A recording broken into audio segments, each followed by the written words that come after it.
Assalamualaikum warahmatullahi wabarakatuh. Hari ini saya akan mengulas sedikit tentang software Blender ya. Jadi software Blender adalah software animasi 3 dimensi yang bisa diperoleh secara gratis. Jadi untuk memperolehnya bisa melalui alamat pada blender.org. Di sini kalian bisa download Blender softwarenya di sini. Dan versi terbaru adalah Blender 3.0.1. Ini adalah versi terbaru. Jika kalian tidak menginginkan versi terbaru atau PC kalian tidak mumpuni untuk versi terbaru, kalian bisa mendownload pada previous version di sini. Nah, di sini ada all previous version. Nah, di sini ada beberapa versi yang kurang dari Blender 3.0. Jadi di sini ada 2.7, ada 2.8, ada 2.9. Boleh kalian sesuaikan sesuai dengan kebutuhan kalian, yang jelas itu. Dan yang kedua adalah sesuai dengan spesifikasi pada PC kalian. Oke, setelah di-download maka silakan diinstal. Kemudian hasil instalan tersebut adalah seperti ini. Jadi ini kalau milik saya adalah Blender 3.0. Seperti ini tampilannya. Seperti ini ya. Jadi memang ada sedikit berbeda, bukan sedikit sih, menurut saya ada banyak perbedaan tampilan untuk si Blender 2.7 dengan 2.8. Jadi perbedaan itu nanti akan ada di 2.7 sama 2.8. Kalau Blender 3.0 ini tampilannya hampir sama dengan 2.8 ya. Jadi ini tampilan utama dari Blender. Karena kita menggunakan animasi 3 dimensi atau mungkin software 3 dimensi, jadi tampilannya adalah kita bisa melihat si Blender ini dari berbagai sisi ya, dari berbagai sisi. Jadi tidak hanya pada sisi depan, belakang, atas atau bawah saja, tapi kita bisa melihat dari sisi manapun ya, seperti ini. Nah, kita bisa melihat ini salah satu objek yang sudah tersedia jika kita menyalakan si software Blender. Itu adalah si cube, ini namanya cube ya, yang sudah tersedia seperti ini. Kita bisa melihat dia dari sisi manapun. Ini yang membedakan antara software 2 dimensi dengan software 3 dimensi. Oke, jadi gini, sekalian saya buatkan beberapa shortcut yang harus kita hafal ya untuk menjalankan si software Blender ini biar lebih cepat untuk pengerjaannya. Saya buka notepad dulu di sini.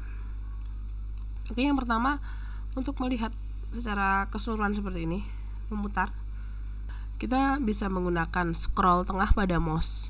Jadi menurut saya pada software Blender itu mouse itu sangat penting sekali ya, karena dia digunakan untuk mengoperasikan software ini. Jadi jika kalian menggunakan laptop, saya sarankan untuk membeli mouse ya. Jadi untuk memutar si objek ini, melihat dari sisi manapun seperti ini, caranya dengan klik scroll tengah, kemudian menjalankan mouse tersebut. Ya, seperti ini. Nah, jika kalian ingin zoom in, zoom out, maka cukup di scroll maju dan scroll mundur untuk zoom in, zoom out menggunakan scroll. Seperti ini. Nah, jika kalian akan menggeser view-nya, di sini kita belum menggeser objek ya, masih menggeser view dengan cara klik scroll tengah ditambah dengan shift pada keyboard. Nah, maka akan seperti ini jadinya. Ini seperti ini. Oke. Kita akan tuliskan beberapa shortcut baru pada keyboard. Yang pertama adalah melihat objek melihat objek memutar menggunakan scroll tengah untuk memutar view objek. Kemudian scroll tengah plus shift adalah untuk menggeser view. Oke, kita sudah menemukan 2 shortcut di sini. Oh, ada lagi. Scroll in, out untuk untuk zoom in dan zoom out. Begini biar ada bedanya. Oke, sementara kita dapat 3 ya. Oke. Pada software Blender seperti software 3 dimensi yang lainnya, dia memiliki sumbu X, Y, Z di sini ya. X, Y, Z. Jadi X adalah yang sumbu berwarna merah, dan Y sumbu berwarna hijau, dan Z adalah sumbu berwarna biru, yaitu untuk atas bawah. Nah, pada software Blender ini sendiri, untuk menggerakkan si objek ini ada 3 macam cara menggerakkan. Di sini yang kita tahu adalah move ya. Move itu berarti dia adalah bergerak atau menggeser. Kemudian di sini ada rotate, yaitu memutar, dan di sini ada scale, yaitu untuk membesar dan mengecilkan si objek tersebut ya. Shortcutnya adalah yang pertama adalah move. Move ini jika kita akan menggeser, kita bisa menggunakan shortcut yaitu G. G untuk grab, yaitu memindah. Jadi misalnya kita akan memindah objek ini pada sumbu Y, kita cukup menekan pada keyboard kita cukup menekan huruf G dan huruf Y. Nah, maka dia akan bergerak di sumbu Y saja, tidak bisa kemana-mana. Tapi kalau kita hanya tekan G, maka dia akan bergerak kemana-mana, grabnya memutar kemana-mana, tidak pada sumbu yang kita inginkan. Itu untuk grab. Sedangkan untuk rotasi atau rotate, kita bisa menggunakan R. Sama, kita akan menggunakan si sumbu apa, misalnya sumbu X, berarti kita hanya memutar di sumbu X. Tapi kalau kita hanya pilih R saja, rotate saja, maka dia akan berputar kemana-mana di sumbu sesuka-suka dia. Kemudian yang terakhir adalah scale. Scale itu adalah untuk membesar dan mengecilkan objek. Jadi kalau kita tekan S, Y, maka dia akan melebar pada sumbu Y saja, seperti ini. Misalnya kita tekan S, X, maka dia juga akan melebar pada sumbu X saja, seperti ini. Tapi kalau kita hanya menekan S, maka dia akan membesar secara perspektif. Nah, untuk mengembalikan bentuk si cube ini kepada posisi semula, yaitu kalian cukup menekan huruf-huruf tadi seperti G, S, dan R, tapi ditambahkan dengan Alt. Jadi kalau saya tekan Alt S, maka dia akan ukurannya akan kembali seperti semula. Kemudian Alt R, maka rotasinya juga akan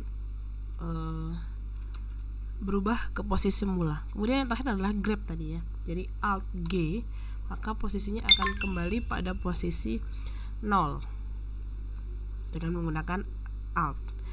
Oke, kalau kita tulis di sini G untuk grab atau memindah, kemudian R untuk rotasi atau memutar, dan S untuk scale atau mengubah ukuran.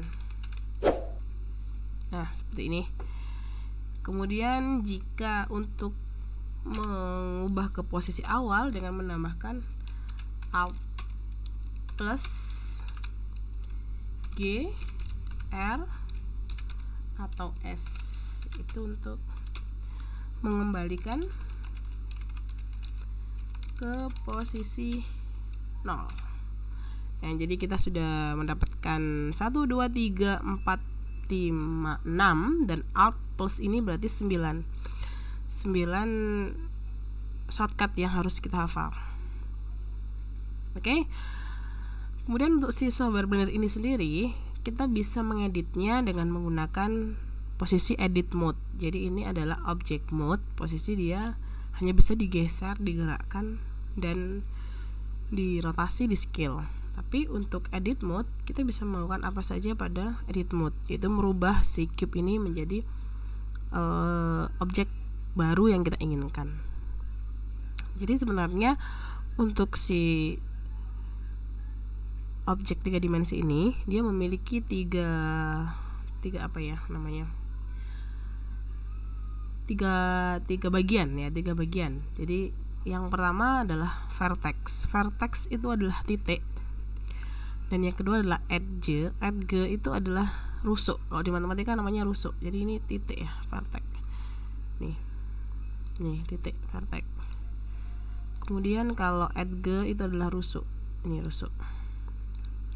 Kemudian face yaitu sisi. Jadi di dalam matematika bisa disebut dia dengan sisi. Jadi si objek dari 3 dimensi ini terdiri jadi 3, yaitu yang pertama vertex, yang kedua edge, yang ketiga adalah face. Nah, untuk shortcut ketiganya itu kita cukup menekan tombol pada numpad ya, namanya numpad. Numpad itu kalau pada keyboard PC itu yang di sebelah kanan, yang khusus untuk angka. Tapi kalau di laptop berarti yang atas ya. Kita bisa menggunakan angka 1, 2, dan 3. 1 untuk vertex, 2 untuk edge, dan 3 untuk face. Jadi saya tambahkan di sini. Ya, shortcutnya adalah 1 untuk kita kembali ke posisi vertex. Yang kedua adalah untuk posisi edge atau rusuk, dan yang ketiga adalah untuk posisi face atau sisi. Ini shortcutnya. Jadi seperti itu. Oke teman-teman, cukup mudah ya dalam kita mengenal si software Blender ini. Tapi masih banyak lagi sebenarnya tutorial yang akan kita belajar nanti, tapi sambil jalan. Untuk dasarnya adalah itu tadi yang sudah saya sampaikan, bahwa software Blender ini memiliki untuk objeknya memiliki 3 bagian, yaitu si vertex ya, si vertex, kemudian si edge, dan face. Kemudian dia bisa digerakkan, bisa dirotasi, dan bisa di scale menggunakan beberapa tool ya. Di sini saya bilang tool. Dan dia memiliki 3 sumbu, yaitu sumbu X, sumbu Y, dan sumbu Z. Oke, mungkin cukup begitu dari saya. Untuk beberapa materi yang lainnya kita akan bertemu pada video selanjutnya. Wassalamualaikum warahmatullahi wabarakatuh.